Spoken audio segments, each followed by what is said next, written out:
เอาให้เบิ่งอีกก่อนโอ้ยกุ้งทุกมื้อกุ้งทุกวัดกุ้งปล่อยคู่มื้อมาเบิ่งอีกก่อนมานี่มานี่เฮ้สิลายตัวแต่เก่าเบิ่งนี่สังเกตเบิ่งนี่โอ้ยโดนแม่กุ้งเบิ่งนี่เต็มแยง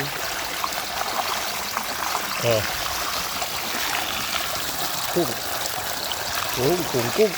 กุ้งเนี่ยนี่โคตรว่ากุ้ง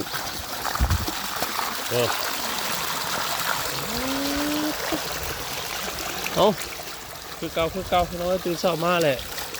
บ่ได้เห็นอย่างตื่นนอนมาเลยลงมาหยาบแล้วกุ้งเลยลงมาเอาแล้วให้ดูให้กินเนี่ยบ่มีเลือดมียางกินไปสิแหละได้ทุกมื้อวันนี้จบใจที่ได้ลายตัวจะเข้ามันลงขับลงเลยนะน้ำกับเปิดอยู่ที่เด็ก24 ชั่วโมงเนาะเปิดตลอดเอาถอดก่อนผมมีคนจับกล้องให้เดี๋ยวโหอะไรจะเบิ้งเลยรู้สึกว่าสีลายพวกเก่าอยู่มันนี่